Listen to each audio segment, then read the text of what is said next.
Well, that was an okay direct. Wish they had Breath of the Wild news, but Mario Golf is pretty cool, and Splatoon 3 looks awesome. But I wonder how everyone else is feeling now that directs are back.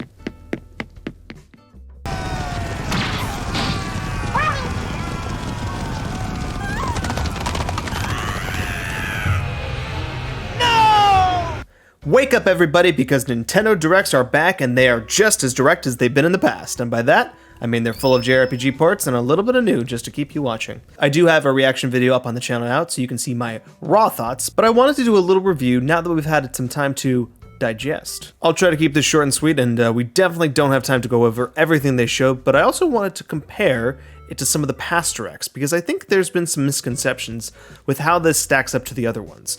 Of course, this is all opinion-based, so if you disagree, please feel free to yell at me in the comments. I can take it. First, let's set a couple of rules to see how I rate Directs in general. The first most important thing is that there has to be new first-party announcements that are major game releases. These are the bread and butter of Directs. If we get 2 of these in a Direct, then I think it's pretty good. The 2019 February Direct definitely fits the bill here. They had 2 major game releases, Mario Maker 2 and the Link's Awakening remake. Also had a few other things that made it really great.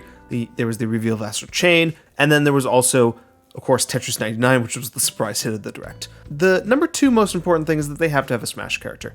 At this point, Smash has been carrying Directs for the last 7 or so years, and I want to be super objective here and say that any character that is revealed during a Direct fits this number. It doesn't matter if it's Hero, or Byleth, or Banjo, or Min Min, any character is a win. Anything else that's revealed for Smash Bros., such as new modes or anything like that, is just bonus points. For example, E3 2019, we got Banjo and Hero. That was 2 characters, which is pretty crazy. Number 3 is significant game updates. If the game is released or not, a new trailer with some information that makes the game more exciting is great. In E3 2017, we had that Mario Odyssey trailer, which showed off the capture mechanics. E3 2018, we had Super Smash Bros., which showed off the slogan of "Everyone is here." And in E3 2019, we got a look at the second, more intense half of Fire Emblem Three Houses. Number 4, you always have to have surprise hits with good trailers. It's always nice when a new thing makes a big splash. And what I said before, February 2019, Tetris 99 and Astral Chain, a premier Switch exclusive Platinum game, was freaking awesome. That, combined with some of the other stuff that was at that Direct, made it one of the standout pieces. And number 5, a port or remaster of significant consequence. Nintendo's got a lot of games and people want to play them, so getting them on the Switch is important. Another great example of a good Nintendo Direct was the 2017 E3 trailer, where we got the announcement of Metroid Prime 4, we got that Mario Odyssey trailer, we got the announcement of a new Yoshi game, a new Kirby game. It was just a good time. The 2017 E3 Direct was probably the top Direct of the Switch era. As an example of a bad Direct, I would look towards maybe the September 2019 Direct. The only things of consequence that were announced were Xenoblade Remastered and Terry, which, like I said, Smash Bros. Characters, all equal. But to have the big finale be a port remaster that I was talking about and nothing really significant announced, it was kind of a dud. And compare that to what we had earlier with the February 2019 Direct and the E3 Direct, this one was much, much weaker. And it just so happens that this was the final Direct till the one we got last week. So remember, it's not like this was the first Direct that had some problems. Now, if you can get a handful of the points that I made above, then I would say it's a great Nintendo Direct. 2 would be the absolute minimum to be passable, and unless it's like a mega hype announcement like Breath of the Wild 2, then only having 1 is pretty lackluster. A great example of something like this was the 2018 March Direct, in which they did announce Super Smash Bros. Ultimate, which was pretty crazy. But other than that, there wasn't really much else left in that Direct. I mean, it flowed well and there was cool things to look at, but without Smash Bros., that would have been an absolute bore. So let's start from the very beginning with the Smash announcement. Of course, like I said, all characters treated equally. We are an equal opportunity smasher here. And it is nice to see Nintendo not only fully committed to Monolith Soft, but Xenoblade as well.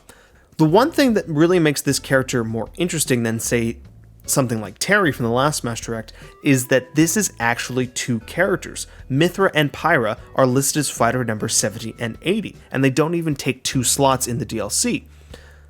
We still have 2 characters left. The only thing tethering these two characters is a single button press, so this is kind of a bigger deal than a typical Smash announcement. Also, both characters do look like a lot of fun. They have these big flash attacks, they can switch back and forth. It looks like a good time. As far as the characters themselves, however, I could say they have a very nice set of moves to try out. Carbon-based Bander, what do you think? Oh, I am an earlobe guy, so these characters do nothing for me. I'm really excited for these two characters. Even though I am the worst Xenoblade fan probably imaginable. I have all the games, and I've never played a single one of them. These are still in their original packaging. Monster Hunter Rise is next, and it's what I'd call a number 3. A huge AAA title exclusive for the Switch, getting some nice cool updates. They showed off so many monsters in this game, and while I've never played a Monster Hunter game before, this game comes out on my birthday, so you know what? Maybe this is time if I finally get in. I do think people are kind of downplaying how big this game is going to be for Nintendo's lineup. Like, this is really the Animal Crossing of the year. And yes, it's not going to sell 30 million copies like Animal Crossing, but I think this one could be a really, really big seller. In fact, it's quite possible this might be the highest selling third-party game on the Switch, and that would be incredible for this. Next, of course, is a classic number 4, Mario Golf Super Rush. Oh, yes. Mario Sports are a BanderSN classic, and they are bringing back the OG RPG story mode, and this speed golf mode looks so fun and silly. I am all in on this game. I just really hope we get some characters that are completely out of left field to complete this package. This is a day one purchase for me. I'm so excited for Mario Golf. Moving right along to No More Heroes 3 is coming this August, and hey, I'm a big fan of this series. I played both of these games on Wii when I was so desperate for M-rated games on that system. I was very mature for my age. So I'm ready for number 3. It's been a while since this game's been teased. I think it was E3 2019 that this game was announced. So I'm glad it's finally here. I'm glad it's got its release date. I'm ready. Let's go. Hopefully it's good. Next we have Neon White, which is a new game announcement, console exclusive for Switch. Might just be a sleeper hit of the Direct. I don't know if I could give this the full number 4 because it's an indie game and it's really hard to gauge the quality of this. But it looks super interesting. It's got this card-based first-person shooter style with a really, really cool art aesthetic. It pops, it's interesting. I hope it's good. I hope this is a game that we all look back on and being like, dang, Neon White was awesome. This is like the Celeste or the Hades of the year. Like, that just sounds really cool. Next, we have DC Superhero Girls, which was a bit of a controversial review for some. Turns out that gamers and their ascended form, good gamers, don't like games marketed to someone else. Who would have thought? I do think this was kind of a long trailer for a game that most Direct viewers probably wouldn't care about, but we're kind of at the point now with the Nintendo Directs where parents who play Nintendo games still are also looking for games for their kids. And I remember when I was a kid and I was pretty much only playing licensed games, so this is probably pretty appealing. Just a little shout out to Shrek 2 on the GameCube. That is an underrated gem. You should all go play that one. Considering how big of a Direct this was for viewership, this game probably spent more budget on its time slot than the actual backgrounds, because these look like that Fairly OddParents PS2 game, which is also a licensed video game I played. God. Next, it's time for everyone's favorite, EA Sports. Yay, this was a minute and a half. This was a very long trailer. Do you all remember that 3DS application Street Pass and how you could play these smaller games with people's Miis you walk by in real life? I know it's a strange concept for current times. It was one of those old world ideas, you know, where a bunch of people gather around walking next to each other. It's called a convention? Is that what it is? Actually, wait, I think I have a picture here of some of it.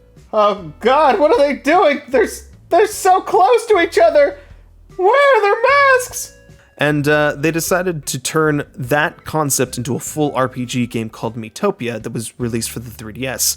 It was this cute little RPG adventure with your Miis, and it was dookie. It was not good. It was a very bad game.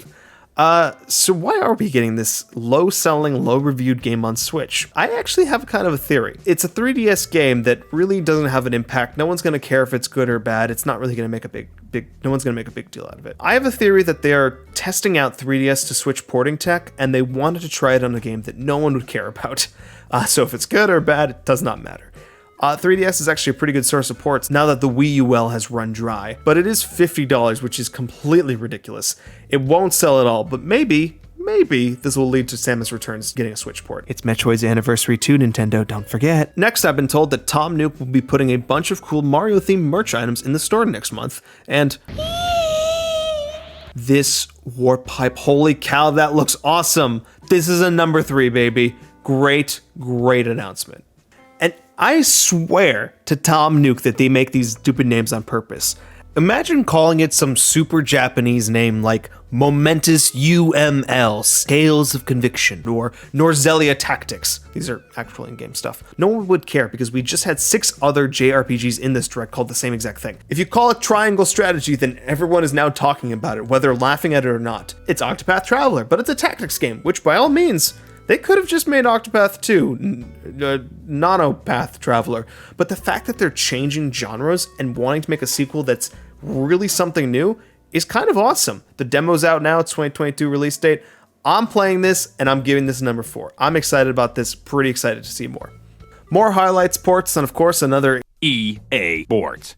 Funny, when you look at the time codes in this direct, you can kind of see how much EA paid for their spots versus something like Ninja Gaiden Collection.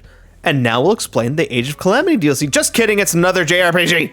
It's funny how Bravely Default 2, which is a game that set the standard for excruciatingly long JRPG trailers, is now the trailer that's being like, hey, we got our final trailer. You don't have to watch it right now, it's on our other channel. But, demo's out, that's it, goodbye, see you later, don't want to waste your time. It's, shows a lot of character development. What's up next, you ask? Well, of course, it's EA Sports. It looks like they smeared Vaseline over Apex Legends.